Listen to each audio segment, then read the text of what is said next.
Ndugu zangu wa Tanzania, leo nataka niwaonyeshe ni jinsi gani unaweza ukawasha gesi. Kuna wengi wanawasha gesi lakini wanakosea masharti ya kuwasha gesi. Gesi kama tunavyoona, hii ndo gesi yetu. Lazima ufate mifumo na mikabala iliyonyooka ili gesi yako iwake kikamilifu kabisa. Cha kwanza kabisa, hakikisha gesi yako ndani ya gesi humu kusiwepo na kitu chochote. Hakikisha gesi yako imebaki nyepesi, haina kitu ndani kabla ya kuiwasha. Ukiona gesi nzito, fungua hichi. Umeona hichi? Hiki inabidi ukifungua, alafu kuna sauti utasikia inatoka fu. Iache hiyo sauti ikae hata kama siku mbili. Kisha toka yote sasa, kirudishe hiki vizuri, chukua kiberiti chako unawasha. Hapo utakuwa umekamilisha uwashaji wa gesi unavyostahiki. Lakini usiwashe gesi kipindi sijui hiki hujachomoa. Umeona hiki? Umeona? Cha kwanza umeona inavolia? Sikiliza. Umeona hapa inavolia? Kabla ya kuwasha gesi hakikisha unafungua hiki unatoa. Yaani gesi inatoka yote. Ikitoka yote inakaa hapa angani. Kwa hata ukiwasha ukipachika hivi, ukiweka hivi, na hata sufuria yenyewe katika uwekaji uangalie. Tunaelekezwa wa Tanzania mikabala iliyonyooka. Hata jinsi ya kuweka hichi uangalie. Cha kwanza usiweke sawa sawa, weka hivi upande. Umeona kwa hapa, usije ukaweka hivi kaka hapa sawa sawa.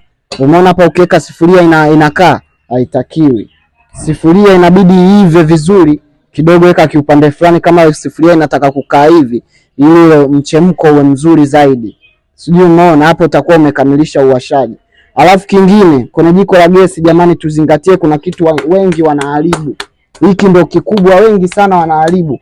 Mtu anawasha gesi kipindi sufuria haijatoboka hata kidogo. Haitakiwi. Bandika maji, bandika chochote kwenye jiko la gesi huku sufuria ikiwa imetoboka. Lazima tuangalie vitu vya kuzingatia. Au unasemaje present?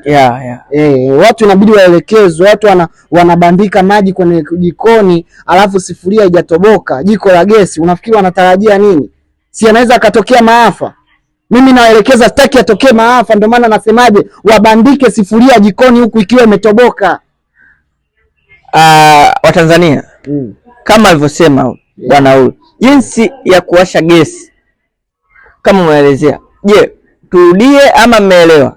Nadhani umeelewa ama urudie kidogo. Haya, naomba hapo chini kwenye comment jamani. Kama mtu hajaelewa vizuri, usije siku ukasema sufuria na bandika jikoni sijui chakula kihivi, tusilaumiane. Sufuria cha kwanza imetoboka. Maji yanavodondokea kwenye hichi kidude ndicho natengeneza mvukano wa electricity entertainment hapa kwenye hichi bro. Kwa hiyo hichi ndio kinatengeneza mvuke wa volcano, ndio inafanya maji yachemke. Kwa hiyo hakikisha sufuria imetoboka ndio unabanjika kwenye jiko la gesi.